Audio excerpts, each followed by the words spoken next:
বর্তমান সরকার ভ্রান্ত পথে চলছে। বর্তমান সরকার প্রশাসনকে মোটিভেট করতে পারছে না। এরশাদের আমলে রাত 10টা পর্যন্ত মানুষ স্বাধীনভাবে ঘুরে বেড়াতো, কারো কোনো চাঁদাবাজি হতো না। এরশাদের আমলে অ্যাসিড নিক্ষেপ আইন করে 1 বছরের মধ্যে এরশাদ অ্যাসিড সন্ত্রাসকে বাংলাদেশ থেকে বিদায় করেছে।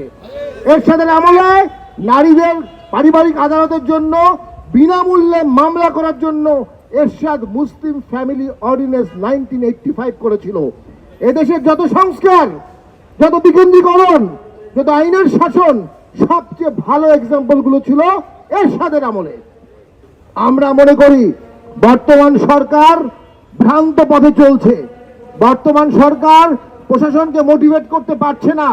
বর্তমান সরকার রাজনৈতিক দলগুলোর সাথে জাতীয় সংলাপ করে জাতীয় ইস্যুতে দেশকে রক্ষা করতে হবে, সহাবস্থান সৃষ্টি করতে হবে, অন্তর্ভুক্তিমূলক রাজনীতি করতে হবে, পুলিশকে মোটিভেট করতে হবে। আমরা বিগত সময়ে দেখেছি পুলিশকে অপদস্থ করা হতো।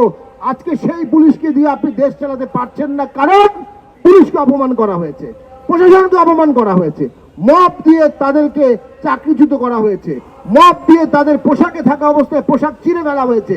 তাদের আমরা বিচার চাই। বিগত 2 বছর যারা মব করেছে তাদের বিরুদ্ধে একটা মব বিরোধী কমিশন করা উচিত। এই দেশে মব থাকলে ধর্ষণ হবে।